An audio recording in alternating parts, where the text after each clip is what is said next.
Ieri ve l'avevo promesso, oggi quel giorno è arrivato appunto il momento di scoprire come collegare il vostro smartphone via Bluetooth alla Hyundai Kona. È molto semplice connettersi a questa vettura in primis, vi do un po' di contesto, io sto usando il mio iPhone 11 ma è molto semplice su tutti quanti i dispositivi, è molto simile come procedura per Android o per iOS, Apple, il Bluetooth deve essere attivato e visibile, andiamo a telefono, aggiungi nuovo,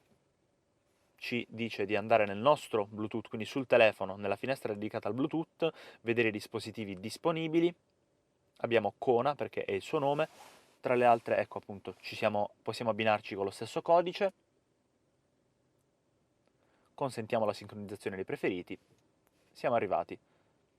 Sta scaricando in automatico la lista delle chiamate e quant'altro. E quindi qui abbiamo il nome del telefono, le telefonate, oltre a questo abbiamo la rubrica,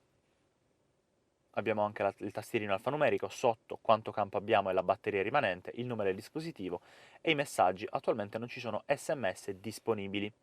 ma comunque appunto qui abbiamo questa funzionalità. Ma su proiezione del telefono, collegando in una delle prese USB-A, quella centrale davanti, un cavo USB di tipo A, collegandolo al telefono,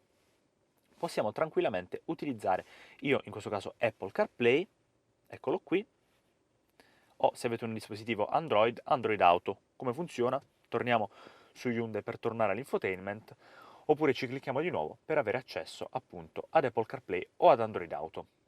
Un sistema veramente facile e intuitivo, fateci sapere nei commenti se questo brevissimo tutorial vi è tornato utile, cliccate qui in alto perché c'è l'intera playlist dedicata alla Hyundai Kona con test drive e tutti i video approfondimenti e inoltre ricordatevi di lasciarci un like se questo video vi è piaciuto perché per voi è gratis e per noi è molto molto importante, seguiteci iscrivendovi al canale, cliccando sul campanello se vi va di ricevere le nostre notifiche e anche seguiteci su tutte le piattaforme social che vi possano venire in mente, siamo dovunque e abbiamo anche un sito web con tutti gli articoli e gli approfondimenti, wedrive.tv, che è anche il nome dei nostri account social.